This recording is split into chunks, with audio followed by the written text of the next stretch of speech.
നിങ്ങളുടെ ഫേവറേറ്റ് സീരിയലുകൾ ടിവിയിൽ വരുന്നതിന് മുൻപേ സൺ നെക്സ്റ്റ് ആപ്പിൽ കാണാം. ഇനി എല്ലാവർക്കും മുൻപേ കാണൂ. ഇപ്പോൾ തന്നെ സൺ നെക്സ്റ്റ് ആപ്പ് ഡൗൺലോഡ് ചെയ്ത് സബ്സ്ക്രൈബ് ചെയ്യൂ.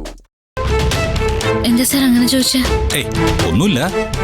പിന്നെ ഒരു കാര്യം താൻ കേട്ടല്ലോ, നമ്മുടെ കമ്പനിക്ക് പെട്ടെന്ന് വന്ന ഒരു ലാഭത്തെക്കുറിച്ച്. നമ്മുടെ കൂടെ നിൽക്കുന്ന തൊഴിലാളികൾക്ക് ഇതിന്റെ പേരിൽ എന്തെങ്കിലും ഒന്ന് ചെയ്യണമെന്ന് എനിക്കുണ്ട്. എന്താ വേണ്ടത് താൻ പറഞ്ഞു.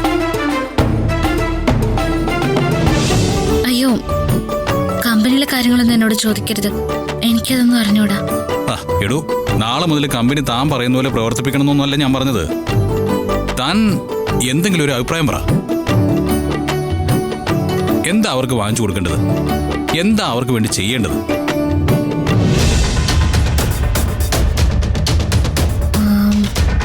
എനിക്കറിയില്ല സർ, വിട്ടേക്ക്. പറ്റില്ല. എങ്കിലും തനിക്ക് മുതലാളിമാരുടെ മനസ്സറിഞ്ഞുകൂടായിരിക്കാം. പക്ഷെ തൊഴിലാളികൾ പാവമല്ലേ, അവരുടെ മനസ്സറിയണ്ടേ? അതുകൊണ്ടല്ലേ പറഞ്ഞത്. പറയേ. അല്ല, അങ്ങനെയാണെങ്കിൽ ഞാൻ ചെറിയൊരു അഭിപ്രായം പറയട്ടെ. ഓഫ് കോഴ്സ് പറയേ.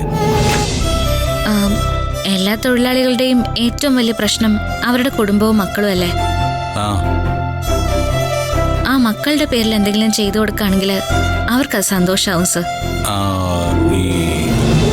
അല്ല, മക്കളുടെ പേരിൽ എന്തെങ്കിലും ചെയ്യാന്ന് പറഞ്ഞാ അത് പിന്നെ സർ, ഞങ്ങളുടെ നാട്ടിലെ ഈ സ്ത്രീകളെല്ലാരും കൂടി ചിട്ടി കിട്ടും. അപ്പോ അത് നടത്തുന്നവർക്ക് ലാഭമുണ്ട്. ആ ലാഭം എന്താ ചെയ്യേണ്ടതെന്ന് ചോദിച്ചപ്പോ അതെല്ലാവരുടെയും മക്കളുടെ പേരിൽ ആ പൈസ ബാങ്കിൽ ഇട്ട് കൊടുക്കുക ചെയ്തത്. Fixed deposit. അത് കൊള്ളാലോ. It's A great idea.